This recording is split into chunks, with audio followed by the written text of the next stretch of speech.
Improving your life isn't about the big occasional changes. It's the little things we do consistently that add up over time and give us amazing results. So I want to share 10 small habits I've used every day from either my freelance business, my time living in Japan, or things I learned living in a tiny home that have changed my life massively for the better. Keep things in groups. You know how you always know where everything is until the moment you need it the most? And for some reason, it's always at an important time this happens, so you're doubly tense?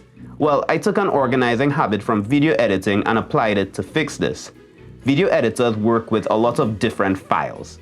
Music, sound effects, videos, pictures, and most people dump them all together if they're new to hiring an editor. So as an editor, to simplify, we group things into categories and subcategories. For example, we have videos, and inside the videos folder we'll have interviews. Inside the interviews folder we'll have days, and inside those we'll have people.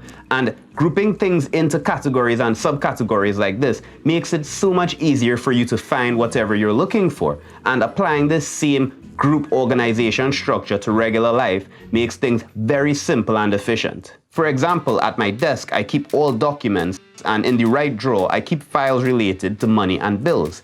Then in those files, I have the documents. And things never get misplaced because for any document, I'll always know where it has to go. I also do this with my electronics, cleaning products for both me and the house, and my junk possessions. And because I run a business online, I do this digitally as well.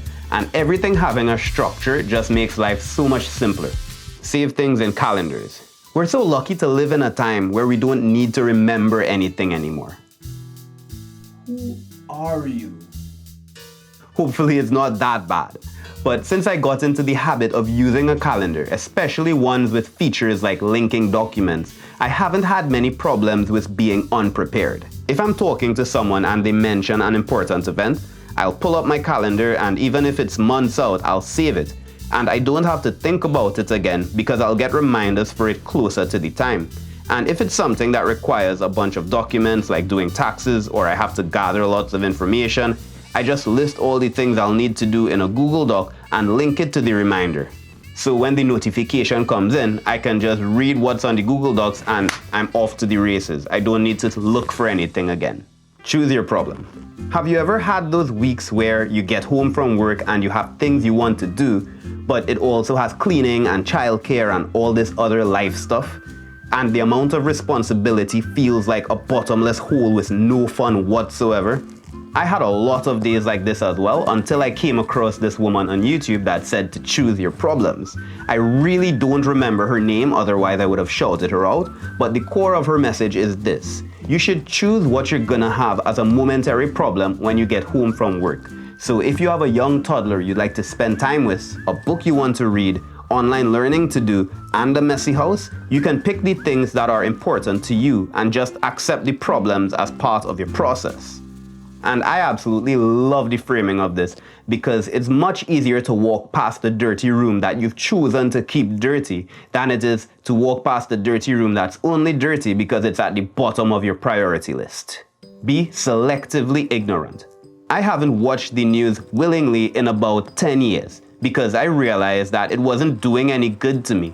It just spiked my anxiety because only those 1 in 100,000 or 1 in a million things appear on the news. I'd probably watch more if the headline said something like 99.9% of all people had the same day today as they did yesterday, because it would calm me. But especially as the news has to compete on social media, it's just the most extreme grab you by the nervous system type of information they're sharing constantly.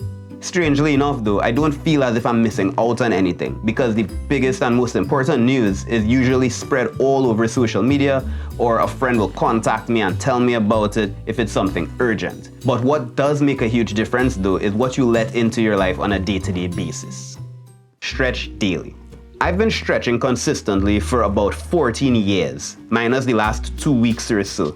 And as I get older, my equally old friends get more annoyed by me talking about it. Because A, it's getting more difficult for them to do flexibility exercises, and B, as we get older, it becomes more and more obvious that how flexibility is a huge part of what makes you feel young. If you think about it, now we're constantly sedentary, sitting at our desk, sitting to watch TV, sitting on our phones, we get back pains and neck pains, and this isn't good for our legs, for our posture, or for our cardiovascular system. At a point they were saying that sitting is the new... And there's a lot of scientific reasons why, but doing a little bit of flexibility exercises every day can relieve a lot of the annoying posture pains that we have, help you breathe deeper and improve circulation in your body, which then keeps you feeling younger, more active, and healthier. And if you're just starting a new daily habit, I think it's really important that you track this to stay consistent with it, so you can grab my free habit tracker and assistant planner that goes along with it, as well as my newsletter which covers topics like this every week. You can get that by clicking the link in the description below. Do one creative thing a day. There are very few things that have been as good for my mental health as doing one creative thing a day. Living abroad and working for myself both came with emotionally painful and uncertain moments. And at my lowest points, I'd always turn to creativity to pull myself out of the funks. There's even a form of therapy called art therapy because of how much it benefits mental health. I found that doing something just for myself, not for my boss, not for anyone else to see, not even for you guys on YouTube here to have a look at, just something specifically for me, makes my days just a little bit brighter. It gives me more control and is very, very calming to get whatever is going on in my head out in the form of some type of creative expression. And it literally doesn't matter what it is. Sometimes it's writing, art, sometimes I'm building something or making popcorn-infused Skittles, aka Skibbity Bap, and all it takes is to do something purely for myself to get that relief. Be hard to reach. A big problem of our time is that we're never truly unavailable to other people. Since we all have smartphones, everyone knows that you're just a text, call, or email away. And us knowing that takes up a lot of space in our brains. You probably glance at your phone every time something buzzes in the background. Or maybe you get those ghost vibrations in the pocket like I do. The two biggest problems are that we're never fully invested into any activity because our minds are always at least partially taken up by this idea that we can always be contacted. And the second problem is that anyone you're quick to respond to will come to expect you to always be quick to respond since you set the bar, and that could make your phone a source of anxiety. Try turning off your phone intentionally for a little while and doing something like work or reading a book or anything that you want to do, and see just how much of a difference it makes not having that smartphone monkey on your back, knowing that you can be contacted at any point in time. You feel so much freer as a result of this. It was a progression for me. First, I started by turning my smartphone to Do Not Disturb. Then it became moving it out of sight and only checking email messages twice a day.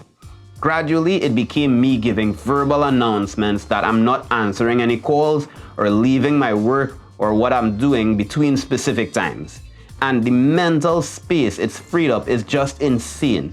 It's like my brain is able to breathe, if that makes any sense. Use the 2-minute rule. If it only takes 2 minutes to do, then do it now.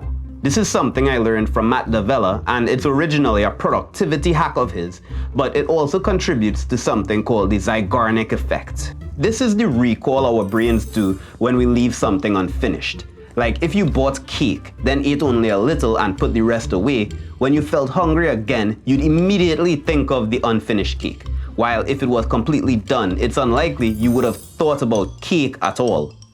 Our brains track open and closed loops, and if we have a bunch of open loops, those are mental resources draining our bandwidth, so we're not making as sharp decisions or thinking as clearly.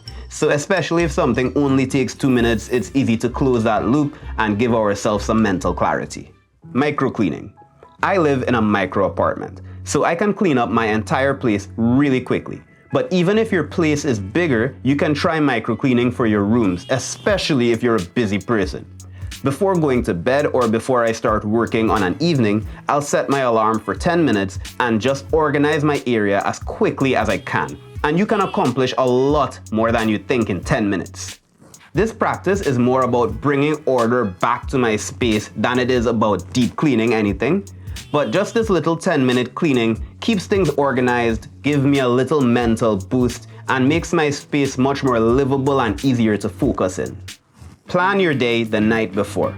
If you wake up and usually find that it's difficult to get momentum to your day, you probably need to plan your day the night before. Before I did this, I spent a lot of time thinking about what I should be doing with my time, then doubting I made the right choice rather than actually being useful, which led to a lot of bad days. Well, the secret to having a lot of consistent good days is simply waking up with a clear action plan as to what you're going to do with your time for the day, so you're not wondering what should you be doing with the time or if that's the best use of your time during the day. And if you want to learn more about useful habits, you can check out this video where I talked about habits I use to simplify my life. As always, thank you for watching.